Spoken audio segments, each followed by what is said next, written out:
Buenas tardes.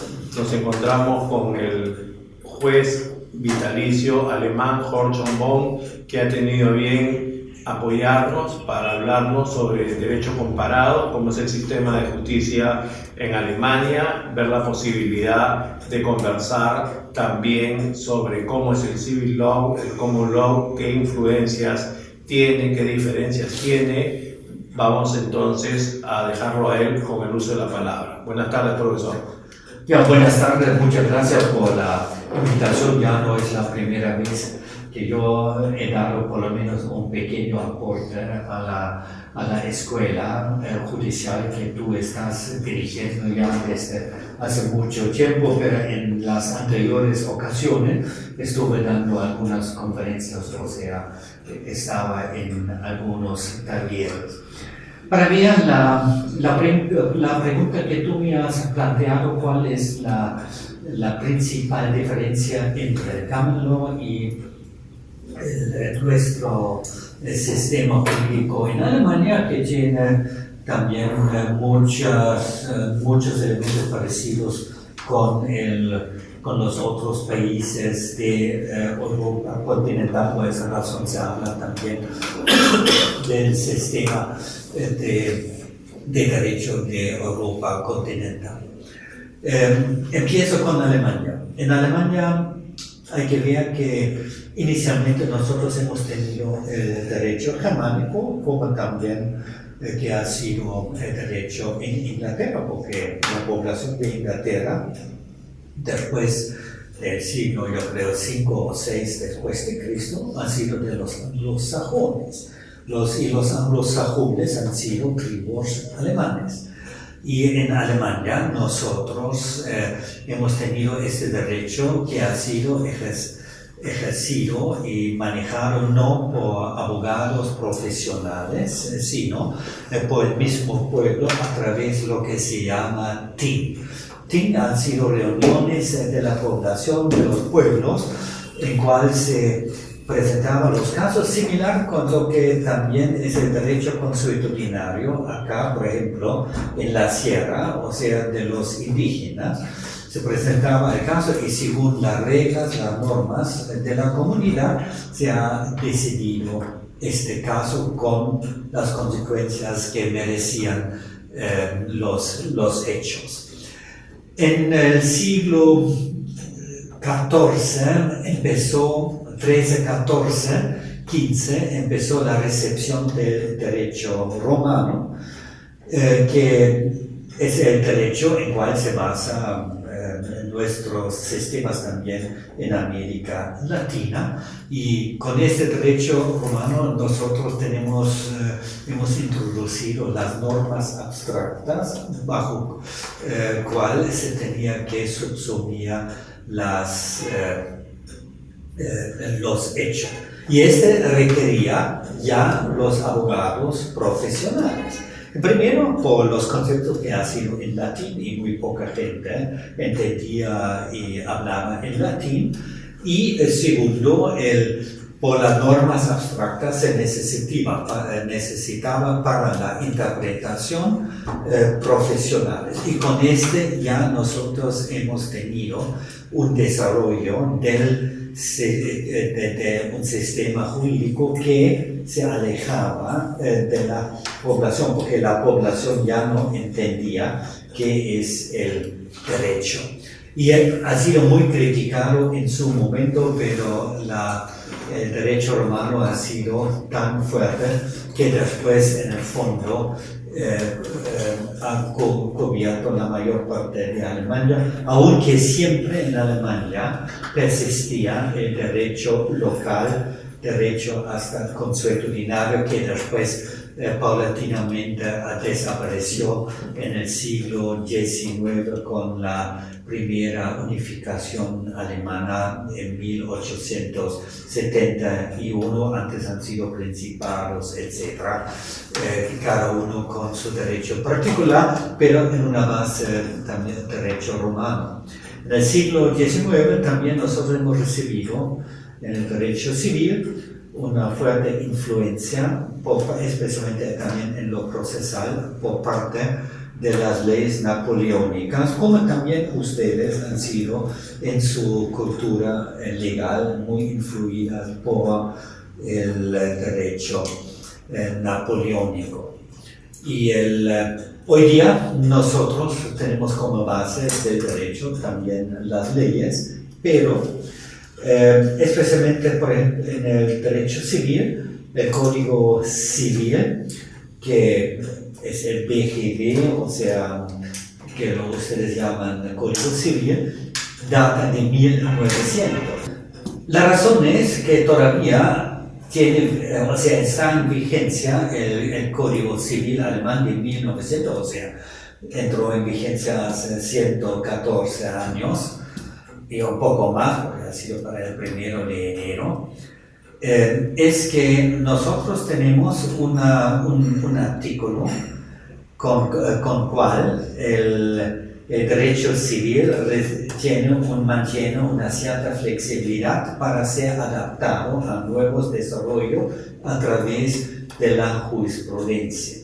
Lo que en el common law, en el case law, en el derecho del caso, tienen un problema que tienen que solucionar, analizan el problema y sacan reglas para la decisión que después vinculan también a los otros tribunales cuando tengan por decidir un caso similar. Y de eso ellos han también, o sea, se desarrollan reglas generales para la solución de los casos. Entonces se ve que estas reglas tienen en cierta forma un similar efecto como la norma, porque hay que ver por dónde ya existen reglas desarrolladas por los tribunales y que se aplica para la solución de su caso, como nosotros vemos la norma que adecuada para subsumir los hechos bajo esta norma y sacar la debida conclusión jurídica, o sea, consecuencia jurídica. Y este artículo es el 242, permite esto por esta razón, aún con todos los cambios que ha tenido el Código Civil en el transcurso de los más de 100 años, todavía mantiene la misma estructura y a partir especialmente de los años 1920, la jurisprudencia ha desarrollado muchos nuevos institutos de derecho que se basan en este artículo 242, que especialmente el derecho de las obligaciones, que después el legislador ha tomado en cuenta para legislar, pero según las pautas desarrolladas por la jurisprudencia. Se dice que nosotros en el derecho continental europeo tenemos especialmente en Alemania, tenemos una tendencia para dar flexibilidad y espacios para el desarrollo de la jurisprudencia para que el derecho no sea un chaleco de fuerza, mientras, especialmente en los Estados Unidos, tenemos una tendencia hacia una mayor codificación también de los problemas y de los hechos, que aunque todavía la base es el derecho del camino y el derecho de los casos. Ya. Entonces, los jueces en Alemania hoy día, los ciudadanos, los abogados, tienen que tomar en cuenta, aparte de ese Código Civil de 1900, jurisprudencia que ha ido expidiendo una Corte Suprema Federal, también hay una Corte Suprema Local, o también como nosotros en Perú, por ejemplo, en determinadas áreas, también el Tribunal Constitucional emite algunas opiniones y además, como ustedes en Europa están tratando de que haya unificar la justicia, también seguramente normas comunes para Europa. Entonces, ¿cómo va ese cambio de cómo era originalmente la justicia en vuestro país a lo que ahora se viene presentando? ¿La sociedad está de acuerdo? ¿La confianza que tiene sobre la impartición de justicia se mantiene, se ha elevado? También tiene que ver con que la justicia sea rápida. El Estado alemán provee a la justicia de recursos humanos y logísticos para que esto sea así. Por favor, ¿podrías explicarnos sobre eso? Son muchas preguntas, pero yo voy a tratar de dar una respuesta a cada uno de estos elementos. Gracias. Nosotros somos un país federal. Ya tiene que ver con nuestra historia, porque Alemania recién como país ha nacido en 1871. Y el Reich del Kaiser, este imperio, en el fondo ha sido un imperio muy débil, donde la mayor parte de la fuerza, por lo menos para toda la organización interna, ha sido en los estados federados. Y hasta hoy en día, la policía, la fiscalía y la justicia está principalmente en las manos y están en la competencia de los estados federados. Solamente la Fiscalía Federal, competente para ciertos delitos como el terrorismo, etc., funciona a nivel federal. Hay las Cortes Supremas, que son federales, y la policía, solamente hay una policía federal para la protección de las fronteras inicialmente y ahora también para la investigación de ciertos delitos, pero este está bien limitado. O sea, las bases para la justicia, fiscalía y la policía están enraizadas en los estados federales. Nosotros tenemos tribunales locales para todo lo que es derecho familiar, derecho civil de una cuantía limitada, de derecho penal, también con penas hasta máximo de 4 años, de pena privativa a la libertad, o sea, potestad de los padres sobre los hijos y también en ciertas partes del derecho real.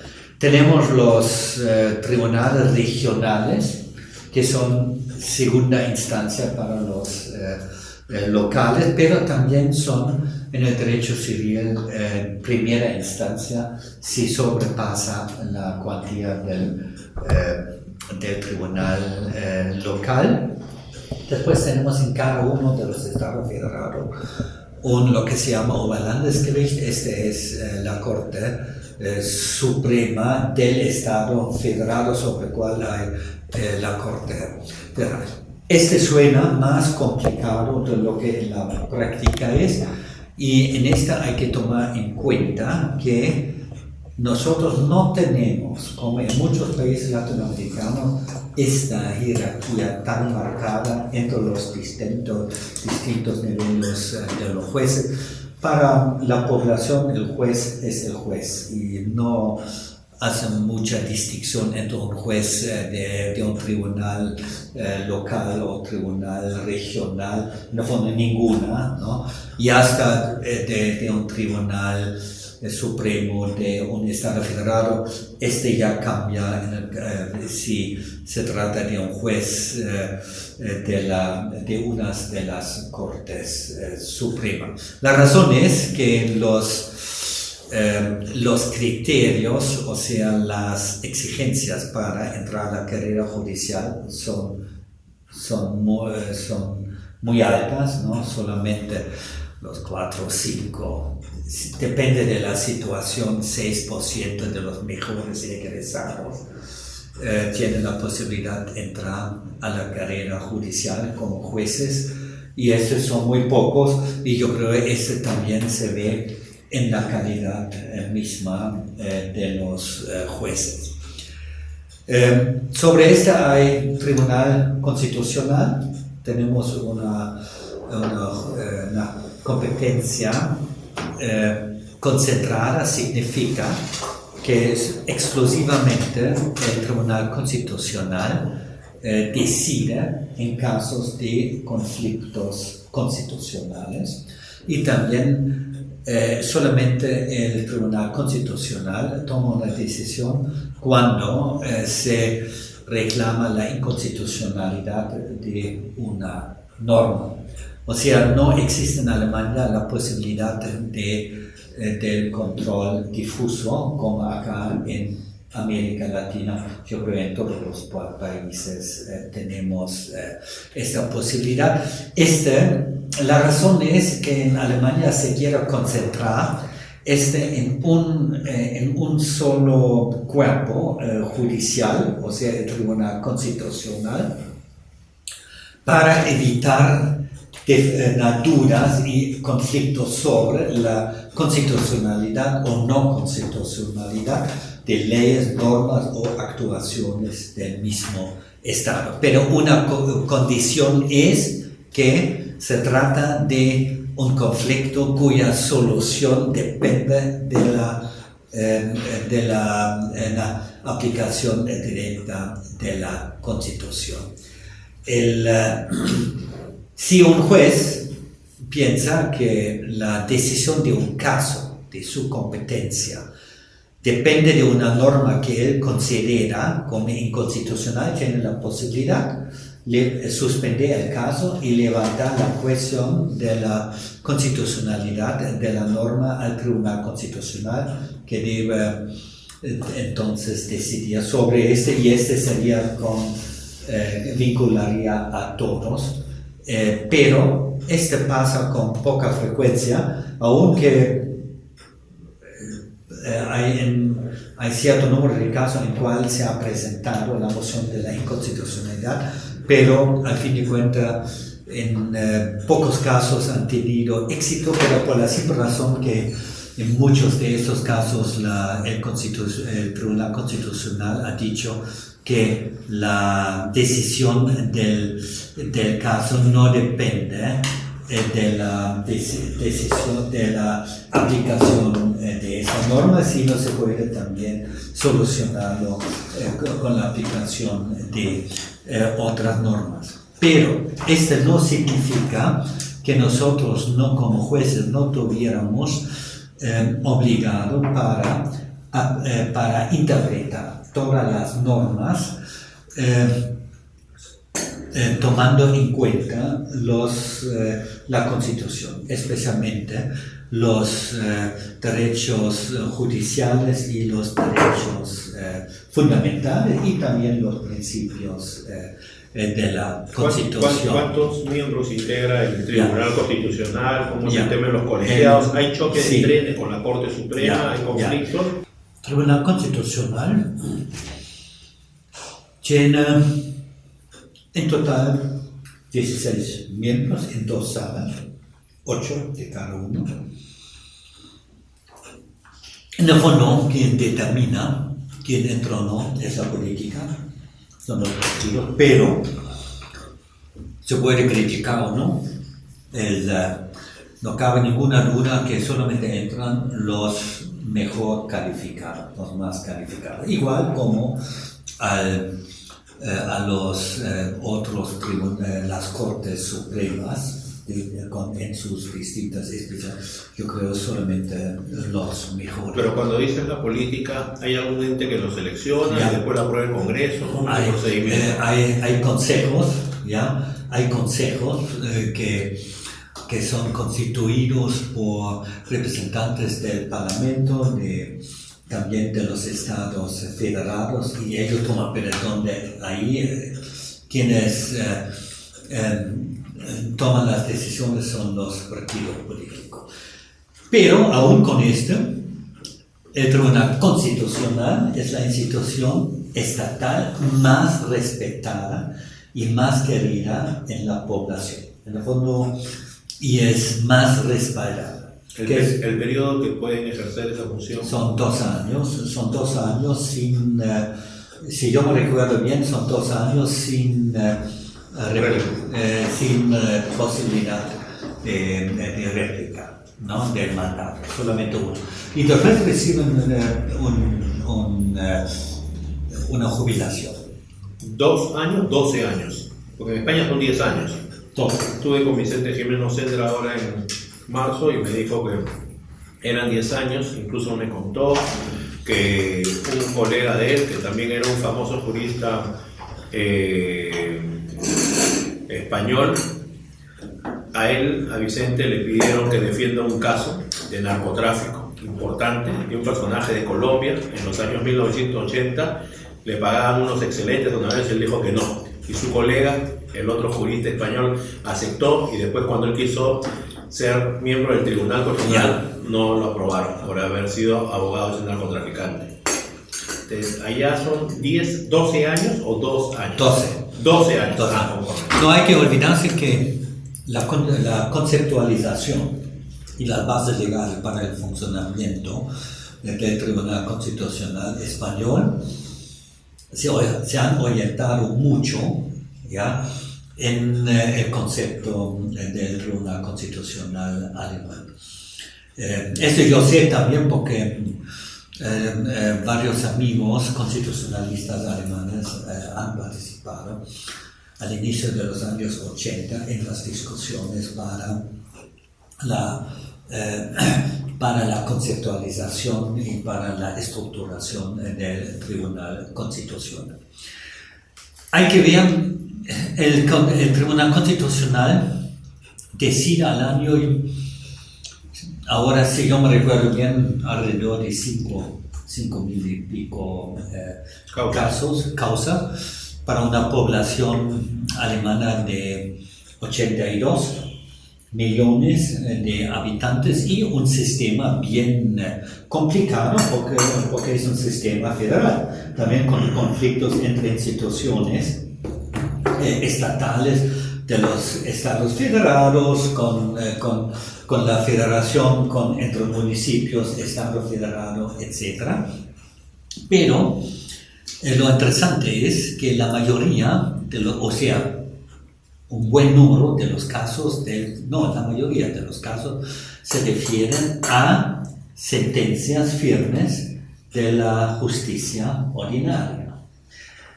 Y entre estas la razón por cual se apela estas sentencias donde el Tribunal Constitucional son violación al derecho para ser oído.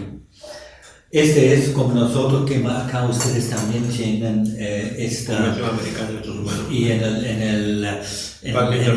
el 25, en el artículo 25, en el artículo 8 de la Convención Americana de Derechos Humanos está contemplado, y yo creo que ustedes también tienen en el artículo 2, inciso 2, uno de los incisos, subincisos, ustedes tienen esta norma, y como es en el caso del derecho para ser oído, no es tan preciso, porque no es que uno solamente deja la posibilidad a una persona de hablar, sino hay que tomar en cuenta también para llegar a una decisión lo que uno ha oído, y esta hay que también expresar en la sentencia, si llega a la sentencia, o también si, por ejemplo, las normas procesales permiten excluir a una persona con más presentaciones de hechos o también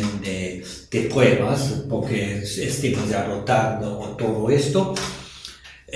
Entonces, si se excluye, entonces también puede ser una violación para al derecho para ser oído, y estas son la mayoría de los casos. Hay conflictos entre Tribunal Constitucional y también especialmente la Corte Suprema.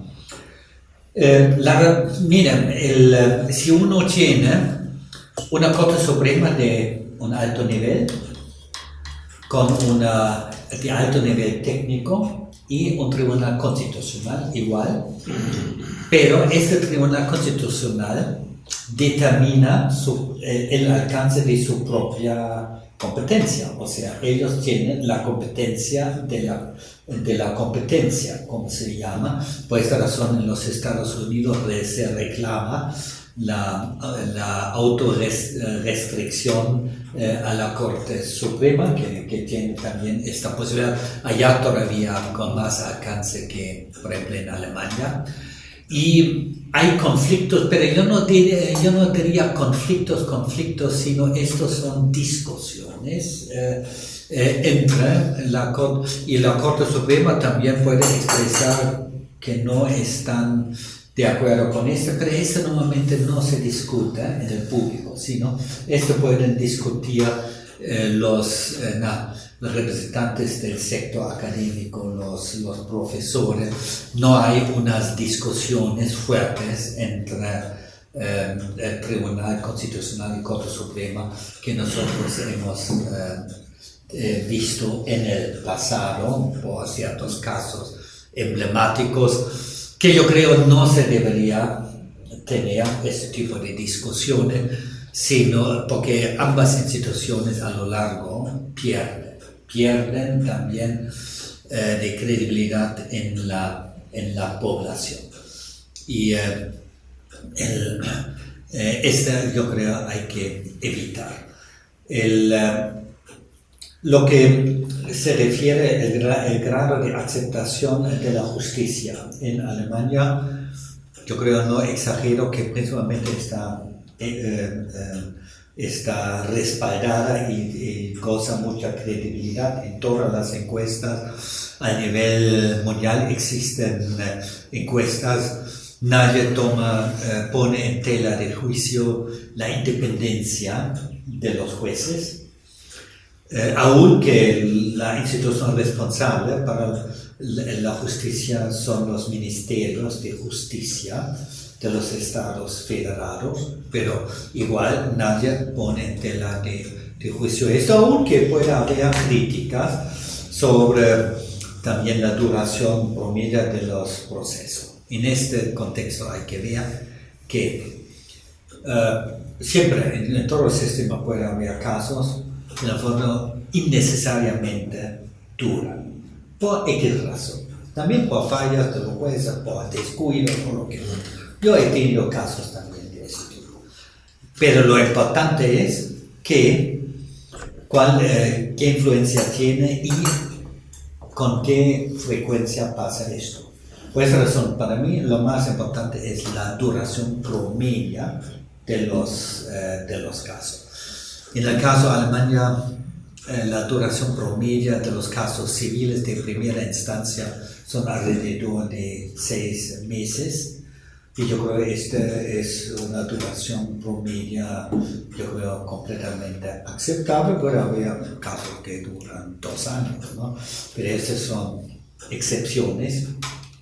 Y la mayoría de los casos, yo creo, se termina en menos de 6 meses. Que se llega a 6 meses porque es el promedio. Y los recursos contra esa sentencia. Los recursos contra las sentencias de primera instancia, las apelaciones, son entre 7 y 8%. O sea, en lo civil y en lo penal. ¿Cuánto demoran las salas de apelación para resolver el recurso? Aproximadamente. Esta muda no lo sé. En lo civil se demoran por la simple razón que son de derecho y de hecho, y en el caso penal igual, no es como acá, que la apelación, o sea, el proceso en segunda instancia solamente permite la introducción de nuevas pruebas o pruebas que no se ha podido introducir al juicio oral de primera instancia. En Alemania es así, si hay una apelación se repite todo el proceso, pero tampoco puede haber casos muy especiales que demoran, pero el promedio de la duración en segunda instancia no lo sé, pero no es tan, tampoco no es tan largo, ¿ya?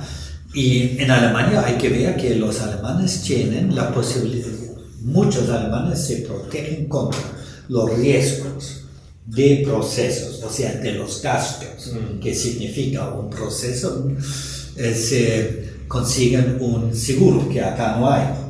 Yo creo que Alemania es el único. En España también hay una demanda por responsabilidad civil, que se tienen que asegurar los abogados porque si pierden el juicio su cliente los demanda. Pero los colegios de abogados son los que le... Es Alemania también, pero no es un seguro para los abogados, sino el ciudadano, como yo, por ejemplo. Si yo estuviera en Alemania podría conseguirme, entonces, y si alguien me demanda o yo demando a alguien por accidente o lo que sea, o también me inician un proceso penal, entonces si tiene una mínima perspectiva para tener éxito, entonces los gastos, incluyendo los abogados, cubre la compañía de seguro y no es tan caro, ¿ya?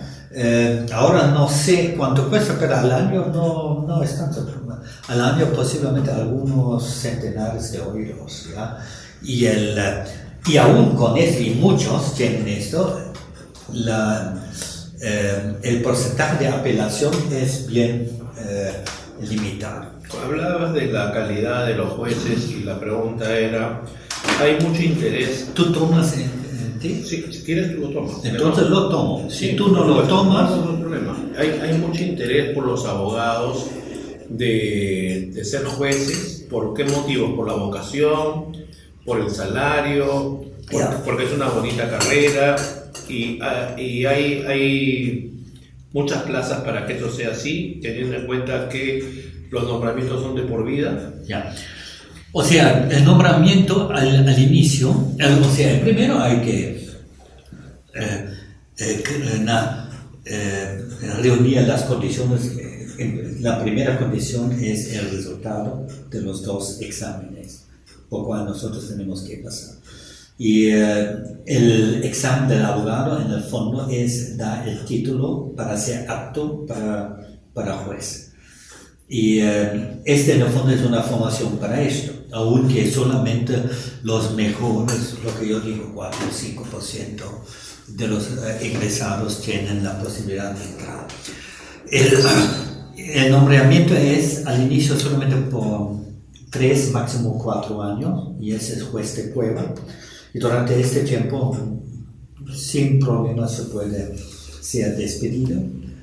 Para entrar a la carrera judicial también están participando los consejos de jueces para votar un juez de prueba igual. Esto cuando no da el rendimiento por X razones, puede ser que no sabe decidir, si no solamente es el nivel de capacidad jurídica, se necesita también ciertas calidades como persona, capacidad de comunicación, capacidad de decisión, etc. Y si uno después, si con éxito pasa por esto y lo nombran después como juez vitalicio, ya es vitalicio hasta la jubilación. Y no hay ya ratificaciones como acá, sino él sigue. Y solamente en casos extremos se puede iniciar un proceso, pero ahí es muy difícil después del nombramiento vitalicio sacar a un juez de la carrera. Lo que sí es, por ley, si a un juez lo condena por un delito, a un doloso, a una pena de más de 1 año de libertad, aún si es suspendida, automáticamente lo destituyen y sale automáticamente. por ley. O sea, no hay ninguna otra Proceso, nada, claro. proceso, ninguna. Este es por ley y este me parece Claro. bueno y ¿Sea culposo también el delito? Por ejemplo, atropella a alguien más no, o delito doloso. no, doloso. Ya. ¿Ya? Porque negligencia puede pasar Claro, cualquiera. a cualquier persona, debe ser dolosa. Ya, pero, ¿Ya? está bien, pero por eso lo que te preguntaba era cuando tu vocación, por ejemplo. ¿Por Ya, qué- la vocación. ¿Por qué después? Ya, Bueno, ok. Mira, son varios elementos. Un elemento es que, lógico, aun si tú eres un buen abogado, puede ser que no quieres el riesgo. Segundo, porque como abogado siempre corres también un cierto riesgo Claro. de tener éxito o no, y eso no depende solamente de la calidad, o sea, de tu capacidad jurídica, sino de también capacidad como persona, con la personalidad, relacionarte, tus competencias sociales, etc. Segundo, el juez realmente te ofrece toda la independencia que tú quieres. Tú realmente no dependes de nadie. Aun si tú estás en una sala, nadie te fastidia, para decirlo en estas palabras. Y tú tampoco no encuentras sentencias vinculantes, o sea, no te obligan. Lo que sí, si hay sentencias sobre esta problemática, hay que tomarla en cuenta, hay que discutirla y después argumentar por qué razón uno sigue o no sigue esta jurisprudencia o lo que sea. Tercero, tú estás muy libre en tu tiempo. Yo no, como juez, no estoy obligado para estar. Yo puedo, por ejemplo, llegar a las 10, 11 de la mañana, o si en la tarde yo quiero irme con mi esposa a hacer algo, puedo hacerlo si no tengo audiencia, lo que sea, Claro. pero tengo que hacer mi trabajo y lo hago, ¿ya? Entonces puedo hacer en la noche, dictar mis sentencias a fin de la semana o lo que sea, ¿ya? Este también atrae mucho. Además, el prestigio social. El prestigio social de un juez es muy alto. El salario no, porque hoy día cuando yo entré a la carrera judicial, los sueldos de los jueces han sido más altos en relación a lo que ganaban los abogados que hoy en día. Además, un juez que realmente reúne las condiciones para entrar, también tiene las posibilidades para entrar a uno de los grandes estudios que hay internacionales en Alemania, y ahí gana mucho más. O sea, ahí los salarios con cual empieza un abogado son bien altos, pero tiene sus 75, 80 horas semanales de trabajar, y eso tampoco no quieren todo. Yo tengo una hija que lo hizo y todavía lo hace, en el fondo 2 hijas que lo hacen, ¿ya? Pero significa mucho sacrificio que no todos están dispuestos para dar. Por esa razón,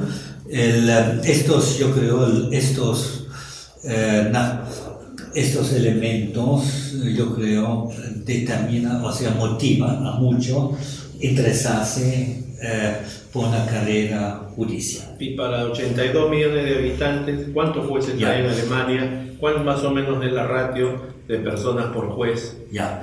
Muy bien.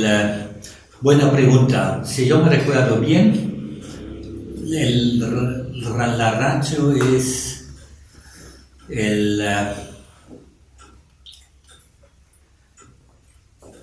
exactamente, o sea, la ratio es sobre más o menos 24 mil jueces para toda la República. 82 millones. Sí, para 82 millones. Son mucho más en relación al Perú, pero hay que decir que nosotros tenemos un sistema mucho más complejo. tenemos un sistema muy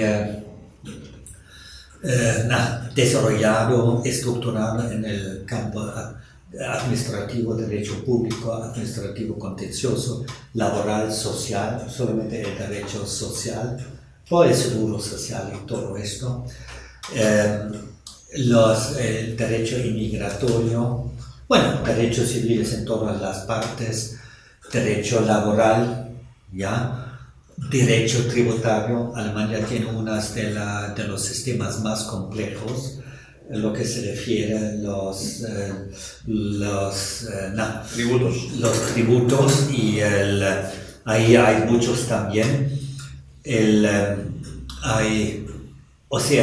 Pero cuando nosotros vemos la carga en lo civil, yo creo que todavía es la misma de primera instancia, son alrededor de un tribunal local, 700 casos civiles al año. Ese es al año, ¿no? Yo he tenido hasta 1400 casos al año, pero que eso ha sido realmente mucho, ¿no? Y no hay que olvidarse que el juez en Alemania está a cargo de todo. Lo único lo que hace el secretario, movía, según el orden del juez, los expedientes. Él ve también si han pagado las tarifas judiciales y ve los plazos, pero los plazos que ordene el juez, ¿ya? Y también da las cláusulas para la ejecución y para después poder ejecutarlo, que ya no está involucrado el juez. Y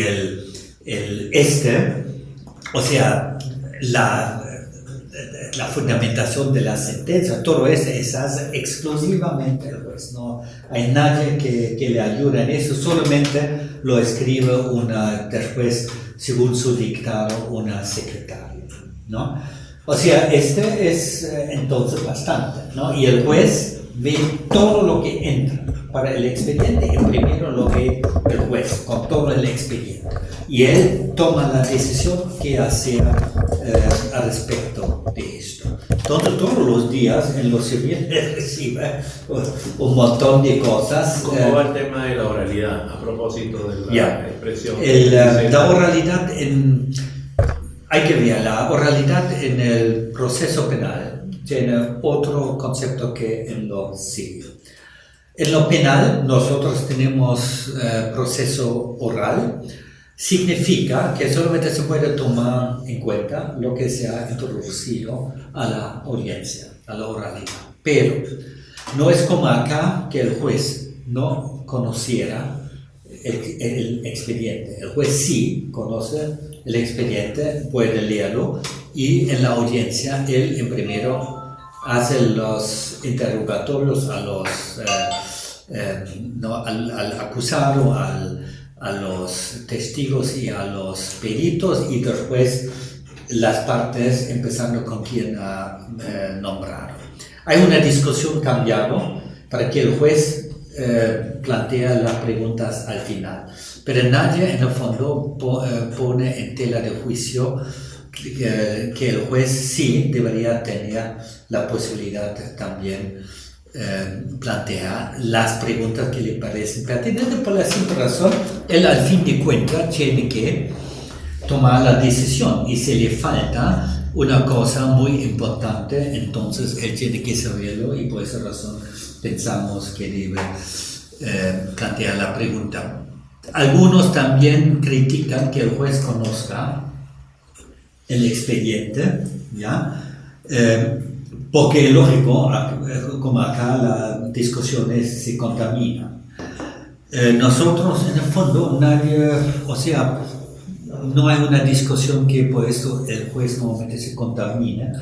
Yo, de mi experiencia, tengo que decir que nunca he sentido que podría contaminarme, lo que yo he visto en el expediente, y se piensa que el juez debería tener suficiente imparcialidad y también profesionalidad para no dejarse influenciar. Distinto es con los jueces escabinos, o sea, los no profesionales. Ellos no deben tenía ningún conocimiento del expediente. Si tendría conocimiento, acceso al expediente, sería inmediatamente sí, para exhibirlo, o sea, para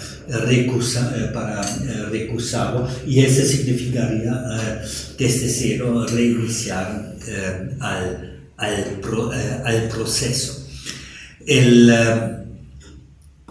Y hay que también tomar en cuenta una cosa: si es un caso realmente de derecho penal económico, con muchos detalles, el derecho, o sea, crimen organizado, con muchas personas distintas, etc.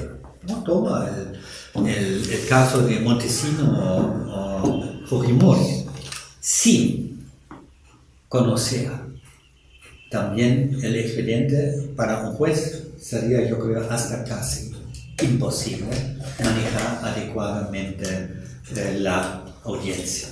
Igual con la producción de las pruebas, etc. Y realmente para aclarar los hechos. Yo creo que sería casi imposible. Yo he tenido una vez un caso de derecho económico penal, ¿no?, con tantos detalles, sin conocerlo. Yo creo el expediente, que ha sido muy voluminoso, yo creo así hubiera sido imposible. Derecho civil es distinto. El proceso civil también es oral, pero la oralidad tiene otra importancia, porque el proceso civil siempre se inicia con los escritos de las partes, primero del demandante, después la contestación del demandado.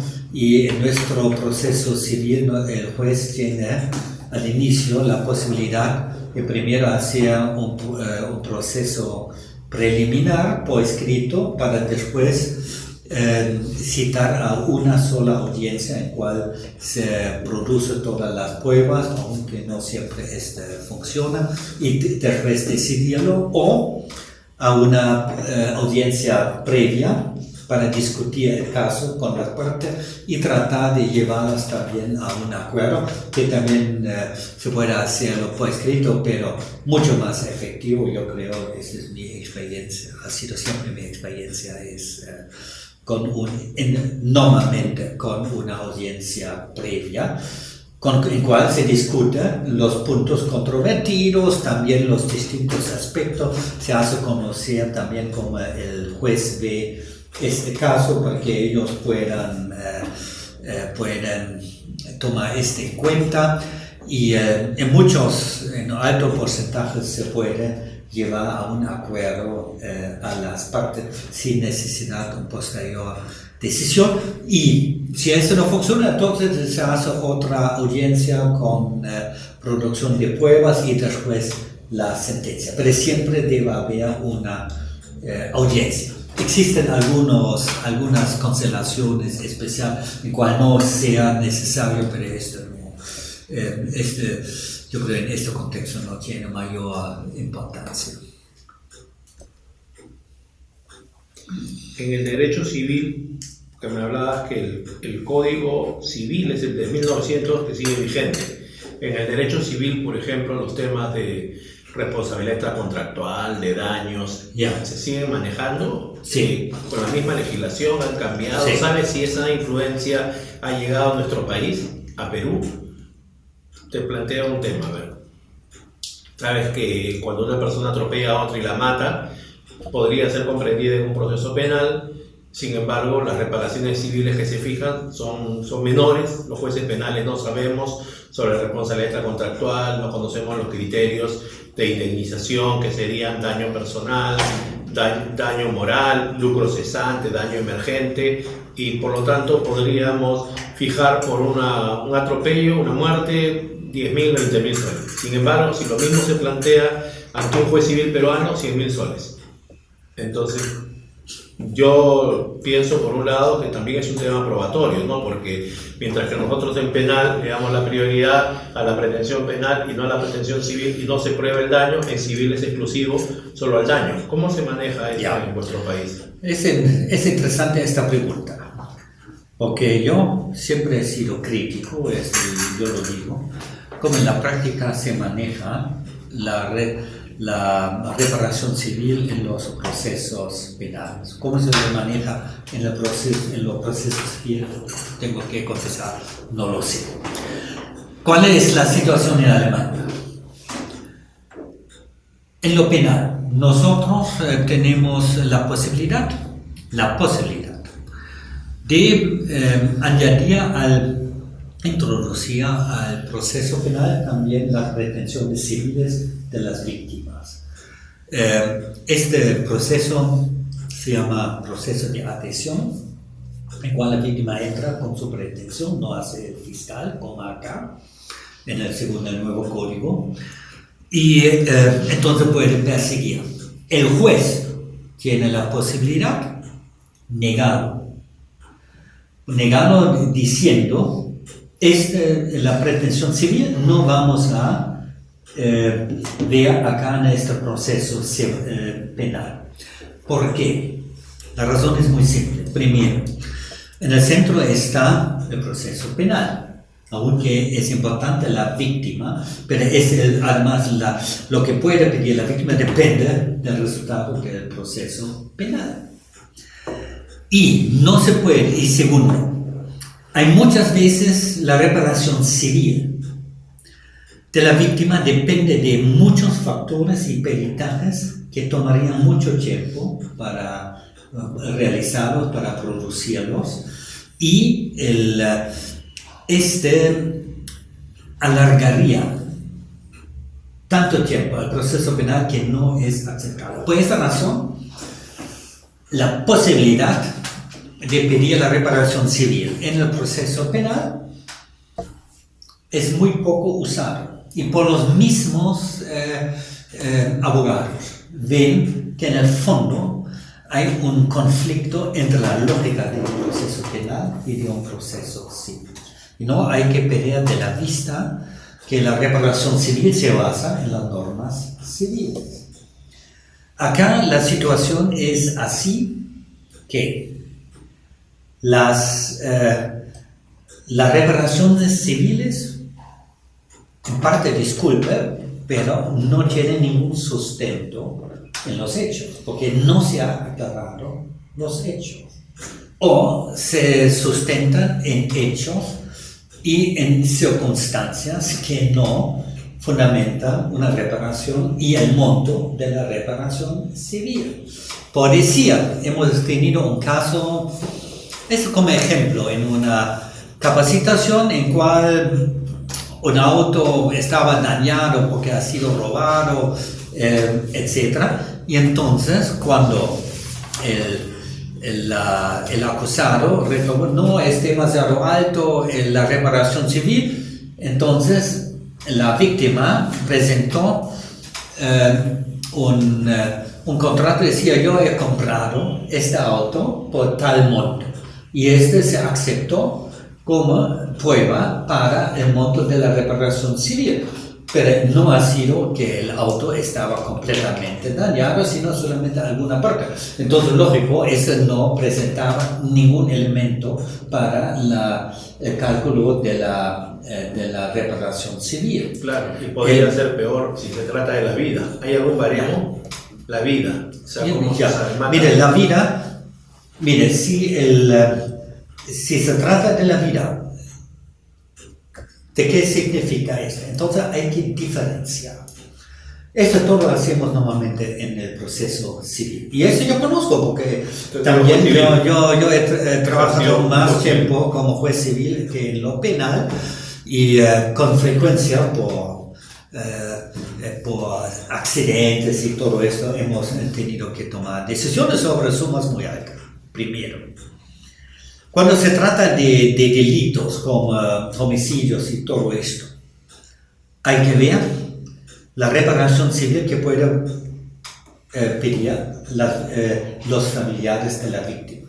Ahí hay que diferenciar. Uno es el daño inmaterial, o sea, que el impacto que ha significado la muerte de la persona querida, etc. Segundo, las consecuencias económicas. Por ejemplo, tú en el momento de la sentencia penal no puedes ver cuál es el monto exacto que tiene que pagar, porque eso depende también si está en juego los niños, cuáles son las necesidades de los niños, etc. En el futuro, porque ellos pierden a quien mantuvo la familia, claro, o a la mujer. Entonces no solamente hay que decir esta suma en este momento, sino para el futuro. Nosotros lo hacemos, ¿no? Para el futuro esta persona está obligada para pagar mensualmente esta suma para la pensión o lo que sea. Segundo, que también después puede, por mayor a otras necesidades, después se puede pedir un cambio en esto a través de un proceso de cambio.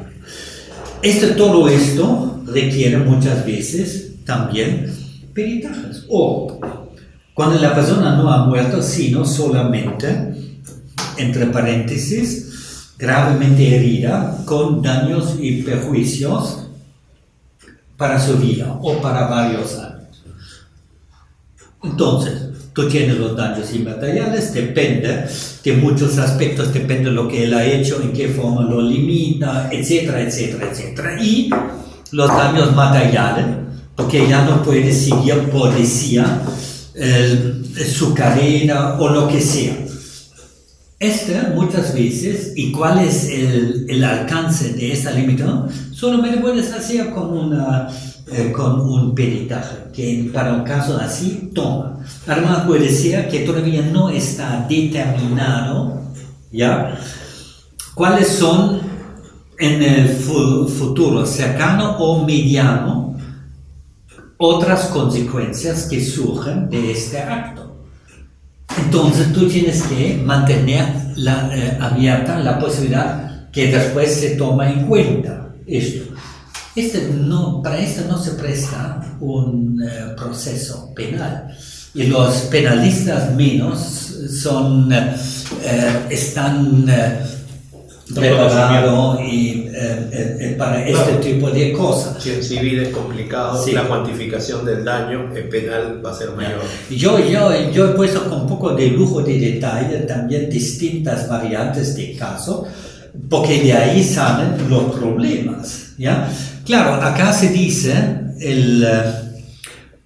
hay que hacer porque la justicia civil no funciona, es muy larga, pero no se resuelve a través de la justicia penal si tampoco no resuelve adecuadamente. Y en fondo, por su concepto, tampoco no se presta a esto.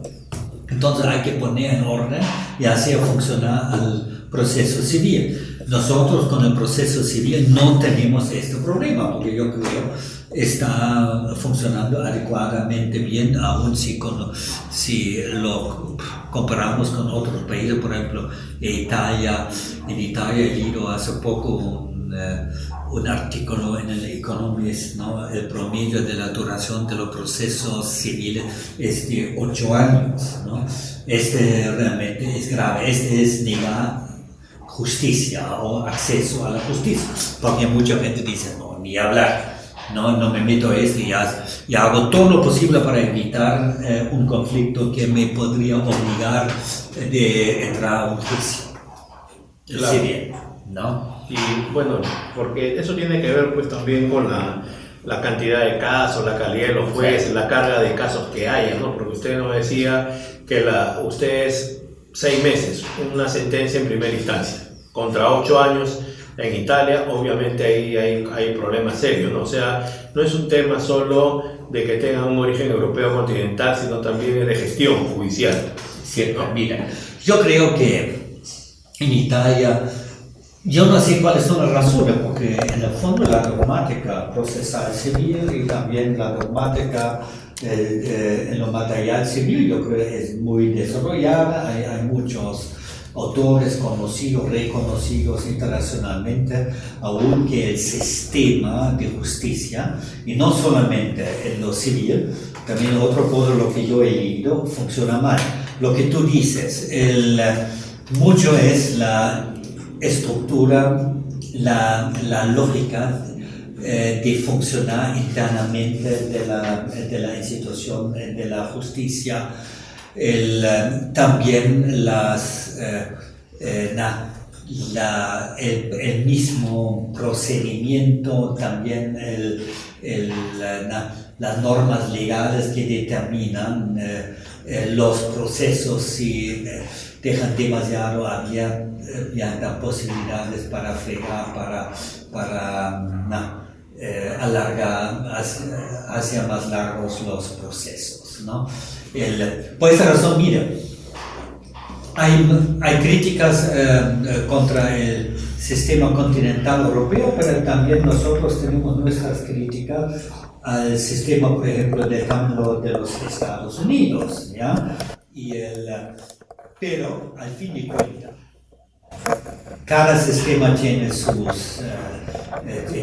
ventajas y desventajas, y al fin de cuentas, cómo funciona depende de la cultura judicial y jurídica de cada uno de los países, y al fin de cuentas, lo más importante son factores como duración, capacidad de aclaración de los hechos, de la capacidad para dar a un resultado según la ley y hacer y transferir la razón y transmitir las razones a las partes para que lo acepten, no en todos los casos, pero principalmente, ¿ya?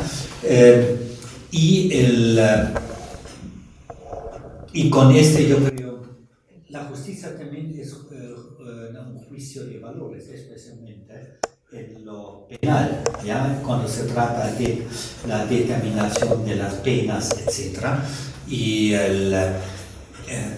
si el sistema está capaz para tomar en cuenta esto y producir estos efectos mencionados, yo creo que es completamente igual cómo llega a esto. Además, según las reglas del Estado de Derecho constitucional, con las garantías judiciales, ¿no? Que yo creo que son válidos para todos los países democráticos constitucionales, ¿no? Claro.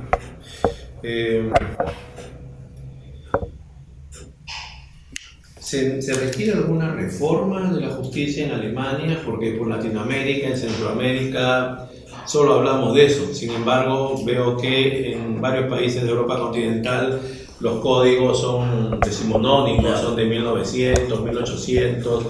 El pueblo alemán es un pueblo muy respetuoso de la ley y por lo tanto la litigiosidad es menor. No, la litigiosidad es bastante alta por la simple razón que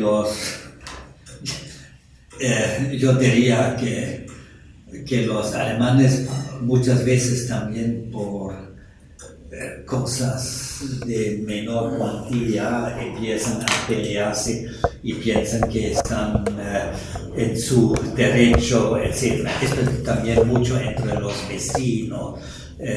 O sea, no es que principalmente son todavía, aunque hay crítica, son respetuosos a las leyes. Yo creo que se puede más que todavía en muchos otros países. Hay otros países en los cuales todavía es más marcado que en Alemania, pero en Alemania yo creo todavía en comparación con otros países, yo creo todavía tenemos bastante respeto a las normas y a la ley, y no solamente por parte de los ciudadanos, sino también por las mismas instituciones del Estado. O sea, no es así que yo creo Puede haber excepciones, pero normalmente que conscientemente están rompiendo las leyes y las normas. Puede haber, pero eso yo creo son grandes excepciones. Miren, nosotros tenemos en el derecho público continuas reformas legales,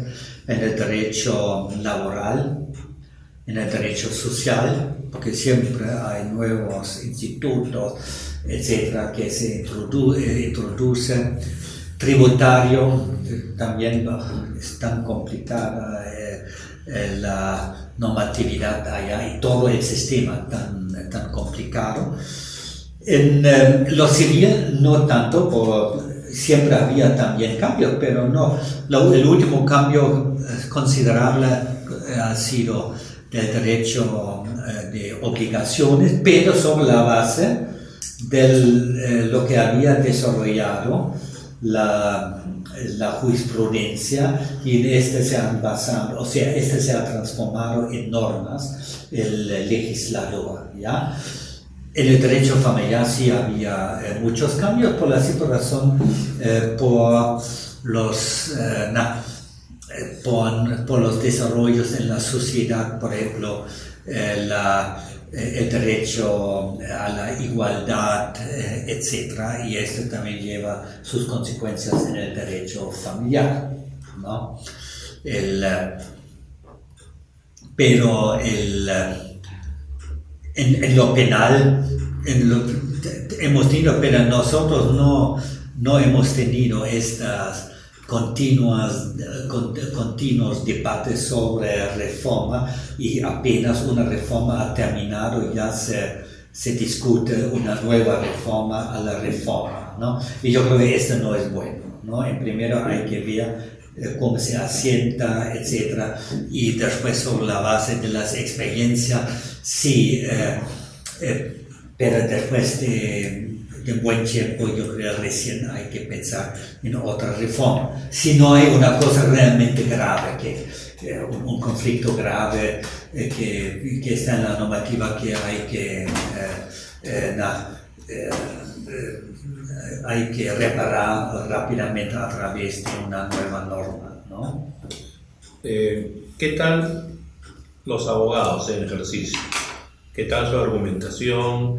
¿Requieren tener capacitaciones permanentes? ¿Cuál es el concepto que tiene la sociedad alemana de los abogados? Los abogados litigantes no tienen mucho, o sea, no gozan de alto respeto.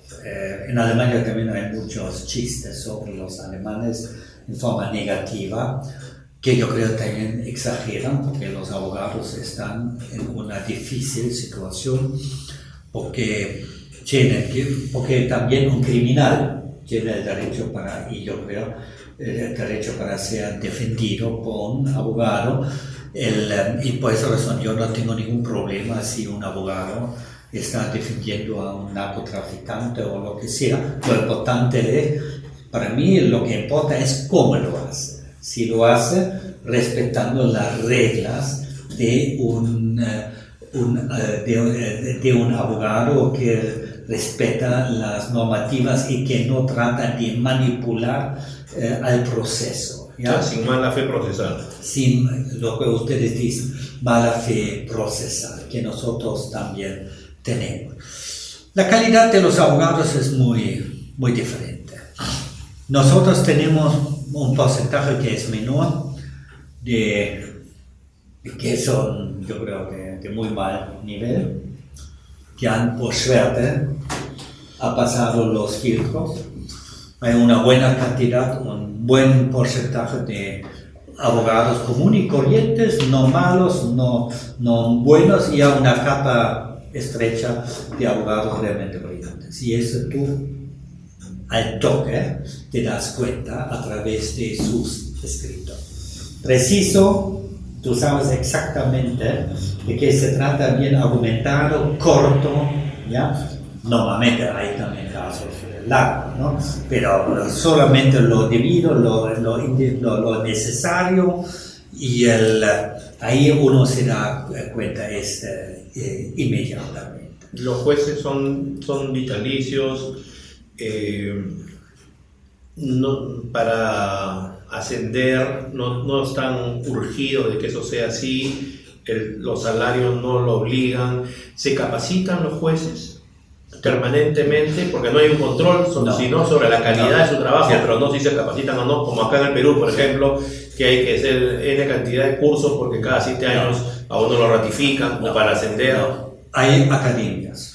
Hay academias también para jueces de cada uno de los estados federados. Hay uno para Europa, en TRIA. Yo tengo que decir que nunca he participado en cursos. Es voluntario. De capacitación. Si hay nuevas normas que cambian la legislación en forma considerable, sí hay. Y entonces vale la pena. Por ejemplo, cuando se ha reformado el derecho familiar en el año 77, entonces quienes entraban a pasaban por los cursos porque ha sido un nuevo. Yo lo compararía con lo penal, con el proceso penal. Ahí es indispensable. El resto, aún sin cambios, yo no veía la necesidad por la simple razón. Nosotros tenemos con mucho más instrumentos para mantenernos al tanto que ustedes. Esa es por nuestra larga tradición. ¿En qué consiste? Yo toda la semana recibí revistas especializadas, la Nueva Semana Judicial, Neue Juristische Wochenschau, que es para todas las áreas, con artículos, con la jurisprudencia más relevante, no solamente de la Corte Suprema, hasta de tribunales escabinos o también locales en lo civil, etc., dependiendo del qué. Y otros especializados también. Segundo, nosotros tenemos los comentarios y cualquier caso que yo tenía un poco yo trabajaba con el comentario. Entonces, por decir, el artículo acá, para tomar como ejemplo, el artículo 236 del nuevo Código Procesal Penal, la formalización, 336, la formalización de la investigación preparatoria, 336. ¿Qué significa esto? Después, cómo hay que formular la resolución que hay que tomar en cuenta, etcétera, con qué está. Para esto yo entro, entonces ahí tengo todos los datos con jurisprudencia, artículos por parte del sector académico o también de jueces, etcétera. Como ahí yo encuentro todo. Civil igual. Y para en el fondo, para todas las normas, tenemos estos comentarios que te da una tremenda ventaja que ni siquiera puede ofrecerte el sistema electrónico. Ya, pero eso lo provee el Estado, cada juez. ¿Y quién lo elabora? Hay un instituto que se encarga todo el tiempo de... Estas particulares, ¿ya? Y hay un sistema Juris que es electrónico, a través del cual tú tienes en forma electrónica acceso a todo lo último. Esto es importante si tú quieres ver cuáles son las últimas sentencias, decisiones, etcétera, en estos casos, ¿ya? Pero todo lo que no es lo último, y si tú lo tienes, más fácil a través de estos comentarios. Y esto, mira, en el caso del Código Civil, el PALAT es más grande que DIN A4, con escritura muy chica. Este es un comentario corto y tiene, yo creo, 5.000 páginas. Y con 4.000. Siempre aumenta, ahora no lo sé cuánto es. En mi tiempo ha sido 3.800, pero hoy día se ampliaron mucho más. Ahí en el fondo realmente tú tienes ya una visión completa. Hay otros que son 12, 14 tomos, ¿ya? O sea, así realmente tú te mantienes también al tanto. Y si yo tenía un caso, siempre consultaba. Y así, solamente a través del trabajo y de la forma de trabajar. Claro. Y esto no solamente dice yo creo que es asunto, y también los abogados lo hacen. Claro, entonces tiene que ver eso con los métodos de interpretación de las normas, Sí. o sea, los temas literales, Sí. históricos, Sí. sistemáticos, Sí. teleológicos, Sí. eso Todo permanentemente sí. hacen ustedes Sí. ese trabajo. Y entonces, ¿en qué consiste la motivación de las decisiones que ustedes adoptan? Ya, mire, ¿Son puntuales? no, una sentencia penal, ¿Una sentencia penal? ya, Civil, ya, por ejemplo. o civil. A ver. Aunque no hay una norma, solamente la norma dice cuál es el contenido mínimo de una sentencia penal o civil o lo que sea. Pero cómo se estructura, no dice la norma, pero hay una tradición tan larga que en el fondo no hay sobre una adecuada, no hay ninguna duda cómo hay que hacerlo. ¿Ya? Resultado de realmente más de 100 años. Si bien se dice, el tribunal sobre la base de la audiencia ha tomado la siguiente decisión. Se condena al demandado tal, ¿no? Pagar esta suma, etcétera, etcétera, etcétera. Después, ¿cuáles son los hechos? Hechos, Tatbestand, o sea, los hechos del caso. En primero pongo los hechos sobre cuál no hay discrepancia entre las partes. Hechos no controvertidos. Los no controvertidos. Después viene lo que manifiesta el demandante con su pretensión, después la pretensión del demandado que rechazar la demanda o también una contrademanda o lo que sea, y después lo que él dice, como él fundamenta esto, ¿no?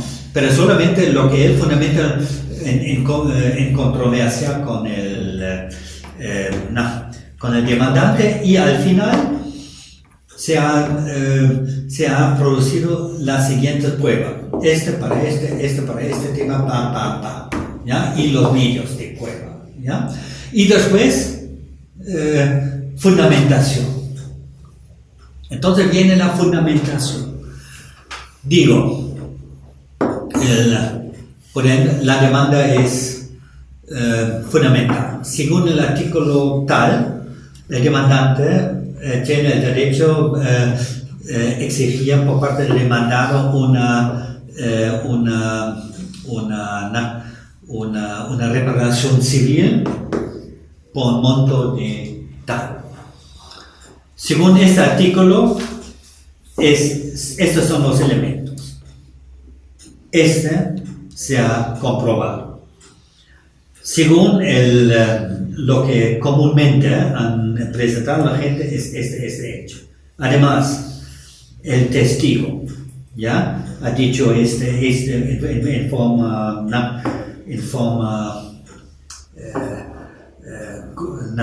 creíble.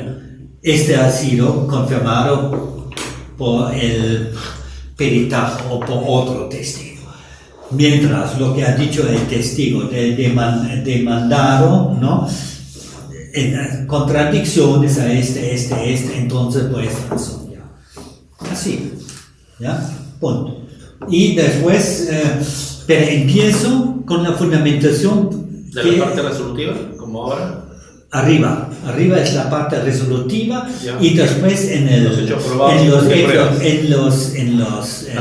la fundamentación, entonces empiezo con la norma en cual se basa la pretensión. En el fondo, la parte resolutiva. Ah, ya, tu decisión. O sea, fundamento fundamento jurídico. Claro. Y después, ¿Por qué has llegado a esta conclusión? Llegado a esta afirmación.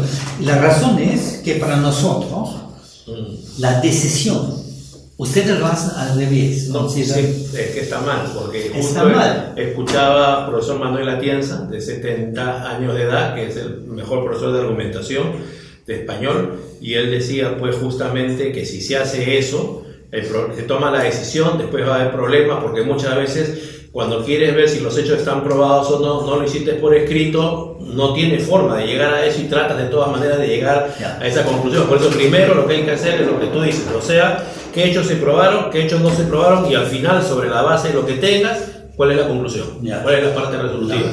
Y además, que eso es un tema que hay que hacerlo siempre escrito, porque eso te permite reflexionar, te permite volver a repasar lo que hiciste, porque si lo sueltas oralmente ya no se puede corregir. Mira, yo te digo una cosa, ¿cuántas veces? O sea, yo normalmente, bueno, sí, los casos han sido no muy complejos. Claro, sencillos es otra cosa. Sencillo, otra cosa. Pero en casos realmente complejos, yo en primero formulaba toda la sentencia. Y de vez en cuando yo me daba cuenta que había un vacío, había una contradicción y tuve que cambiar mi resultado que todavía no había anunciado, claro. ¿no? que está claro. Pero así es, ¿ya? Y recién cuando tú tienes, pues que el caso realmente complicado, ¿no? Tú sabes, ¿ya? Igual con la valoración de las pruebas. Que allá es la sana crítica, sí. Allá en Alemania. No igual como acá. Igual que acá. En el fondo las reglas son iguales. Eso te iba a como preguntar, acá. la influencia del derecho alemán, gracias, en general en Latinoamérica y Centroamérica, y si también estás en capacidad en Estados Unidos y Norteamérica, se notan influencias del derecho alemán en América, Norteamérica, Latinoamérica, Centroamérica. Tú has trabajado en todos los países de Latinoamérica y por lo tanto estás en condiciones, creo que, de decirnos si es posible, si se nota, no se ha asimilado mucho, hay un poco más de influencia del common law. Mire, yo creo que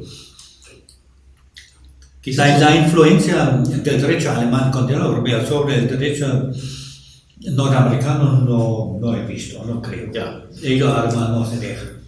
Ya. Aunque que hay una tendencia hacia más una codificación y todo esto, pero yo creo que no es un resultado de influencia del siglo o del sistema alemán. En Latinoamérica hay que diferenciar. En el proceso penal, obviamente se ve la influencia del derecho continental europeo. Este tiene muchas raíces. Una raíz es el proceso penal modelo iberoamericano que se ha elaborado, o sea, presentado, si yo me recuerdo, Julio Mayer 1988, que se basa, que tiene como una fuente el proceso de Córdoba, pero también el proceso alemán, también elementos del proceso italiano, francés y español. La influencia, o sea, hay alguna influencia del common law, por la adversario, pero el proceso como adversario es muy tímidamente constituido porque lo adversarial es una consecuencia también de la oralidad en el proceso. Acá se llega mucho más allá que en Alemania. Por ejemplo, en Alemania el fiscal se ha llevado la acusación donde el tribunal de sentencia, entonces ya así libremente ya no puede retirar esta acusación, ¿no? Sin el visto bueno del acusado y también del juez. O sea, esto no es, acá es posible que el fiscal puede retirar también después del inicio o al inicio. Sí, con pruebas nuevas. No puede retirarlo, o sea, este no es tan fácil posible. Es posible, pero necesita la aprobación, ¿ya? Y acá hay, por ejemplo, acá también influencia, por ejemplo, de los Estados Unidos, yo creo, en el caso antes de llegar al juicio oral, porque acá el control de la acusación hace el juez de control, ¿ya? De la etapa preparatoria, en la etapa intermedia.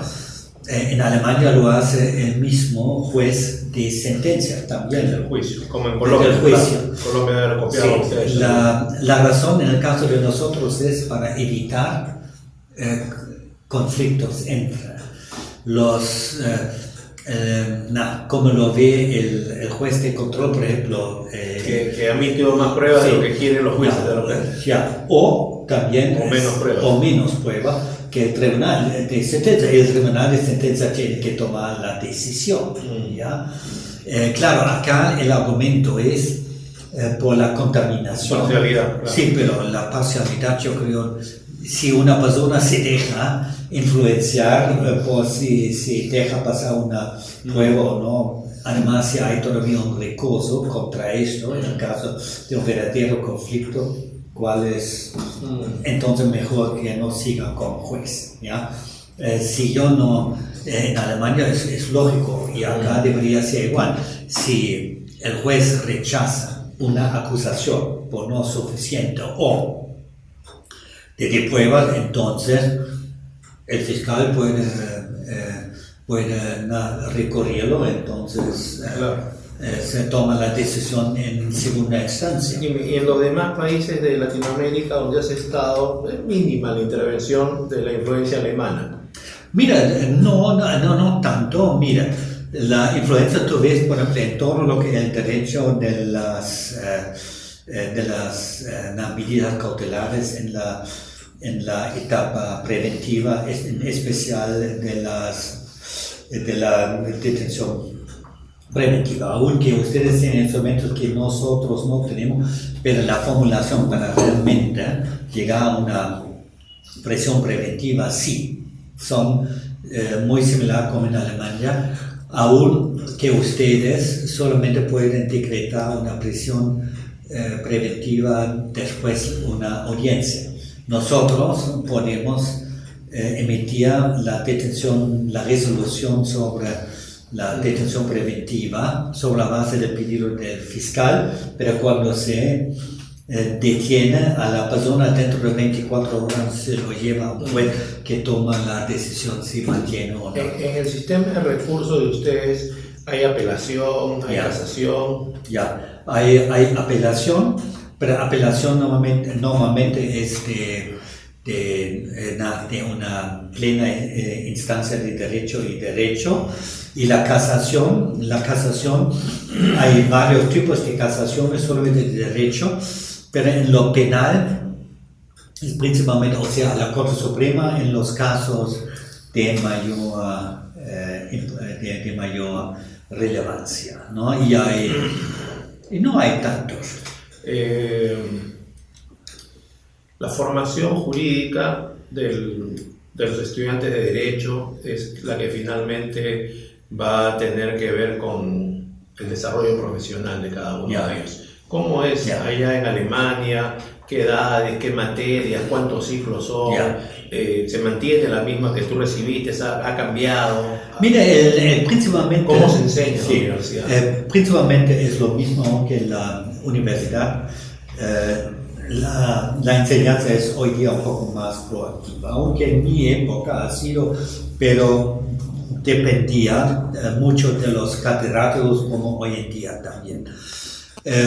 Nosotros tenemos dos etapas de formación. Una primera etapa en la universidad que termina con con un primer examen, con el cual uno no es abogado. Mínimo, el tiempo mínimo son 7 semestres, más el tiempo que dura el examen, aunque promedio necesita más tiempo. Normalmente son 9 semestres. En mi tiempo el promedio ha sido, con el examen, 12 semestres, el promedio, aunque el tiempo mínimo ha sido igual 7 semestres.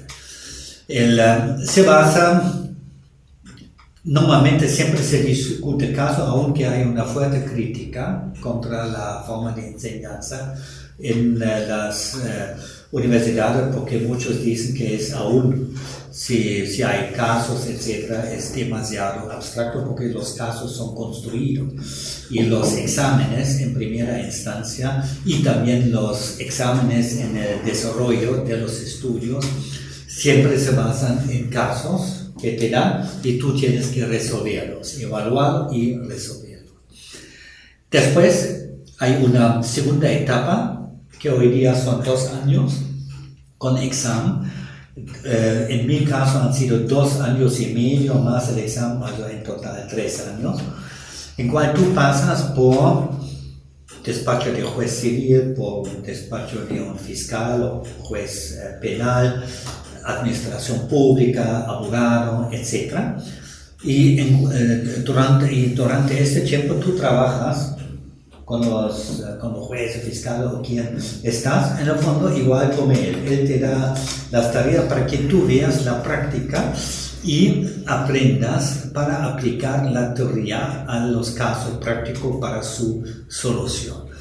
Este está acompañado también de cursos de formación teórica práctica, y después viene el segundo examen, que es lo más exigente, lo más difícil, y consiste en entre 8 y 12 trabajos por escrito, igual cada uno tiene 5 minutos para evaluar y resolver un caso normalmente de bastante complejidad. Y si uno está en este examen de 5 horas, entre 8 y 12 veces, según el Estado federal, este es bien estresante, y después tú tienes que pasar por un examen oral, en cual tú estás normalmente con 5 personas, pero este dura 5 horas, en cual te dan casos o lo que sea que tú tienes que desarrollar en forma oral la solución. Hay una discusión cambiarlo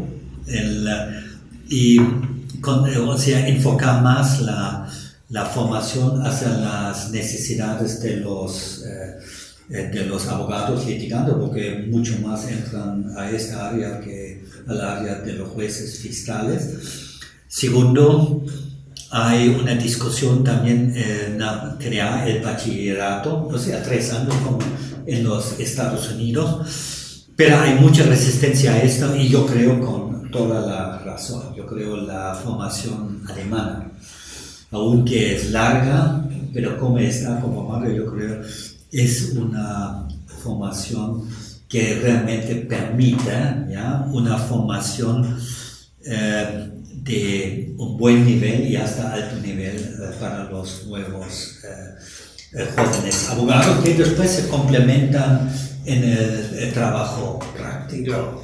Estuve en España ahora en marzo y hay una crisis económica, y entonces normalmente los abogados españoles estudian maestrías, estudian doctorados porque quieren ser profesores. Para ejercer como tales requieren contar con esos grados académicos. Como no hay convocatoria a plazas en España, ningún español estudia ya maestrías, doctorados, y entonces quienes la estudian son los latinoamericanos y centroamericanos en España.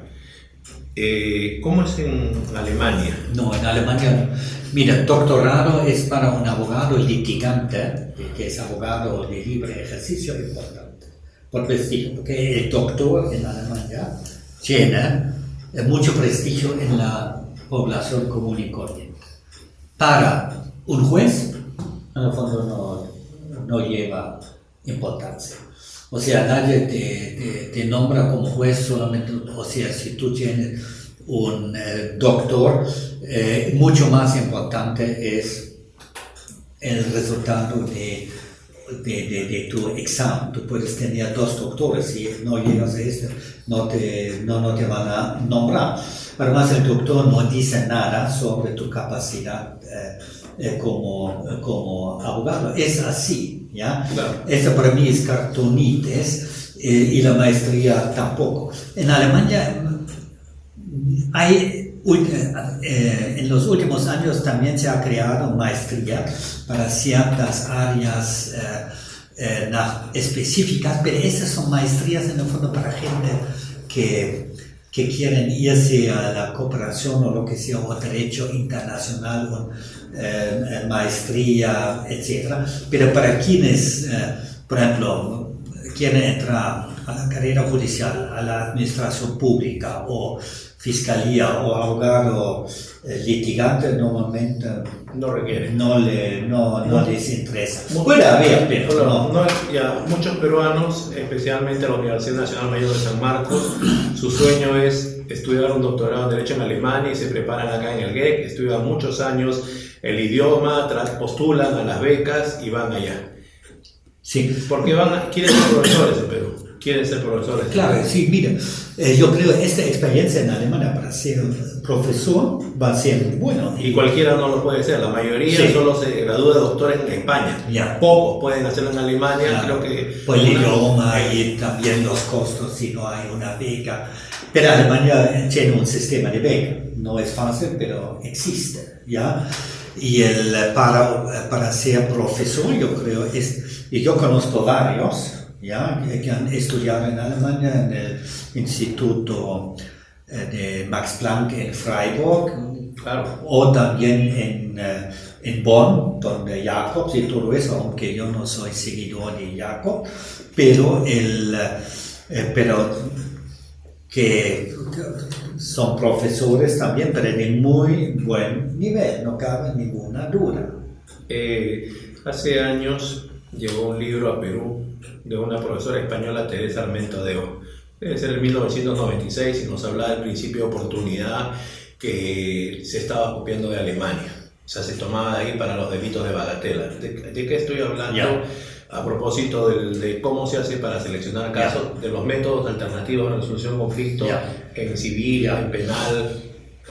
Tú nos hablaste de que son litigiosos los alemanes allá. En los civiles, especialmente, bueno, 70%, más o menos 70%, es una cifra que yo he leído y que yo me recuerdo, se arregla entre los mismos abogados, o sea que ya no llegan al litigio en los tribunales, y los mismos tribunales, primera instancia, ya una buena cantidad, depende un poco, donde también son llevados a un acuerdo, común acuerdo entre las partes, y normalmente motivado e empujado por el mismo juez. ¿Ya?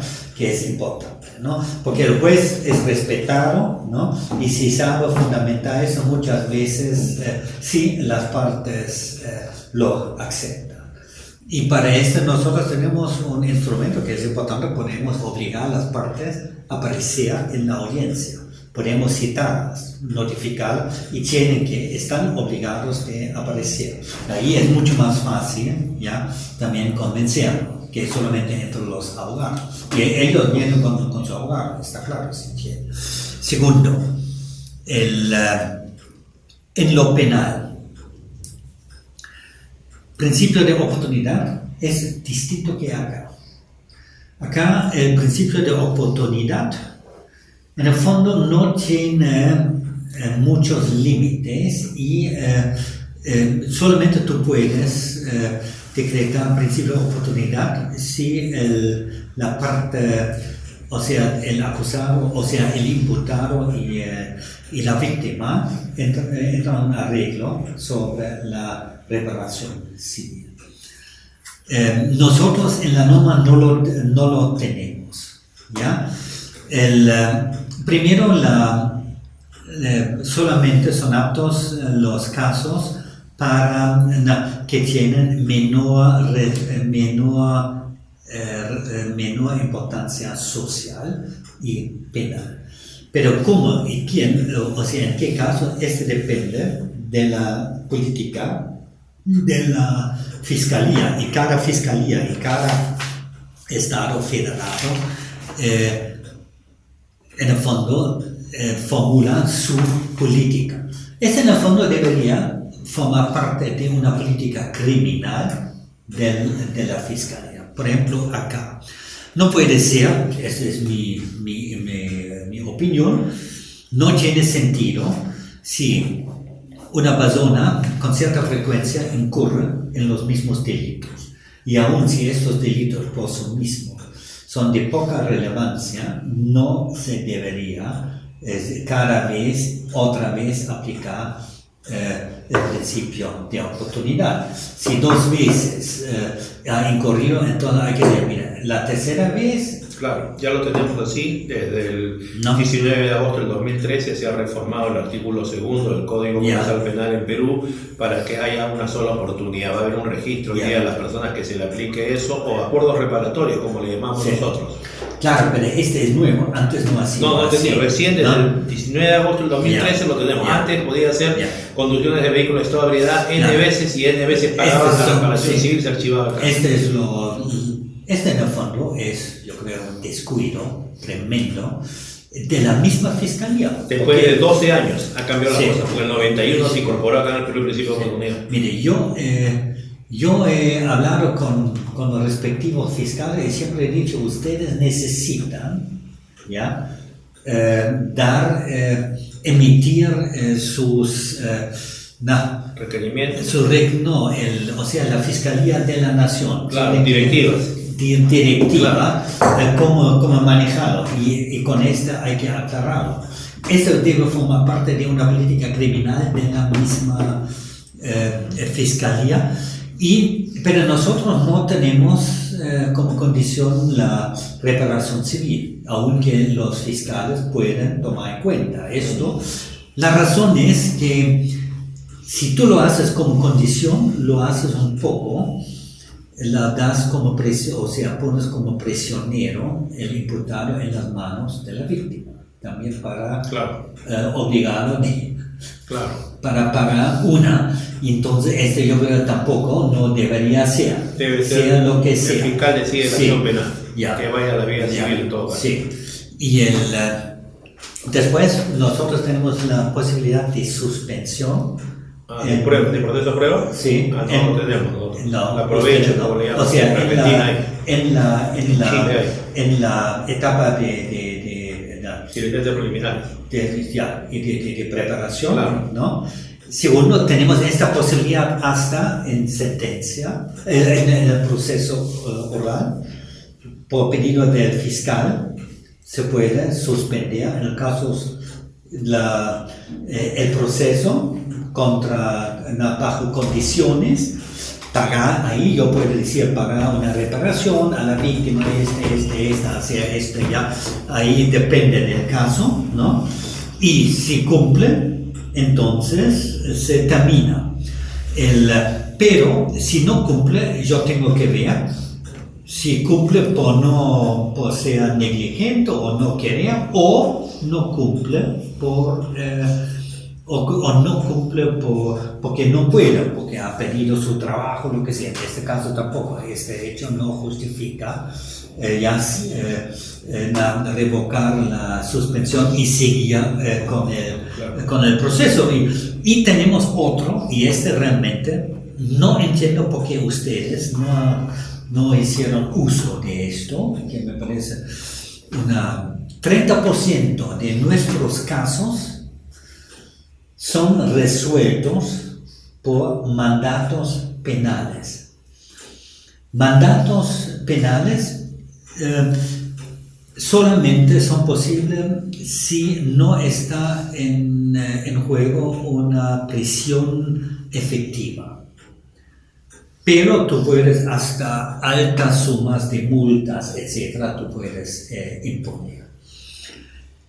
Hace el fiscal. Si primero ha aclarado los hechos y piensa que el imputado no quiere irse a un juicio por la publicidad que significa esto, Claro. etc. Entonces pide al tribunal de sentencia la emisión de un mandato penal, mandando todo el expediente, fundamentando en su pedido que tal, que la prueba, y pidiendo una pena. Lo que hago yo como juez, en primer lugar, si realmente están acreditados los hechos y la relación del imputado a los hechos, si el fiscal ha reunido las pruebas, aprobado, y tercero, si el pedido de pena coincide, esto como determinación anticipada, Claro. coincide con las reglas, ¿ya? O sea, está dentro de un cierto espacio discrecional, ¿no? Para la Claro. que no sobrepase y que no quede por abajo. Y emito, si él lo pide, o sea, según este pedido, el mandato penal. Contra este mandato penal, la parte tiene la posibilidad de poner un recurso, ¿ya? No sé cómo se llama acá. Es igual, es una palabra, pero un recurso dentro de un plazo determinado, después la notificación, y entonces entra al juicio oral como cualquier caso. Pero muchos lo aceptan. ¿Por qué? Porque le llevan la ventaja que no tienen que entrar a un juicio público oral. Para el fiscal es más rápido, menos costoso, también para el imputado, porque allá se imponen los costos y se hace cobrar las costas, mejor dicho, Claro. si tiene suficientes medios, Claro. y también para el tribunal. Claro. Existen también procesos rápidos, etc., pero solamente en los casos de menor cuantía. Yo soy muy escéptico que, por ejemplo, una terminación anticipada se pueda hacer en el caso de un asesinato y todo eso. Claro. Para mí no. Asesinato tú necesitas. Tú tienes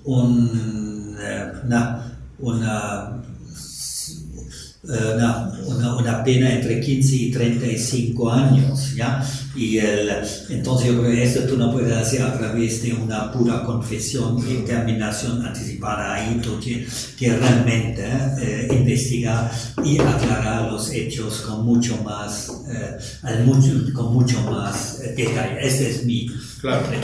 Yo creo que en Alemania ni siquiera lo permitiría el Tribunal Constitucional. Claro, acá en Perú, pues, por Sí. cualquier delito procede. Bueno, te agradezco mucho por tu importante información sobre reflexiones del sistema de justicia alemán. Si deseas tener algunas palabras finales. Muchas gracias, para mí ha sido un gran gusto. Yo trabajo antes he trabajado para la GIZ y la Cooperación Alemana y la Fundación Adenauer sobre estos temas. En esta función he visitado muchos países y siempre estos son temas que hasta hoy día realmente me motivan y también me interesan. Y si yo podría dar algún dato interesante para alguna persona acá que se interesa en este tema, yo estaría muy contento. Bien, el profesor y juez vitalicio Horchon Bohn ha puesto a disposición de nosotros trabajos de su autoría sobre estructura de la justicia alemana, sobre jurado escabinado, interrogatorio de testigos, comunicación con testigos, que ustedes pueden tener acceso a través de nosotros.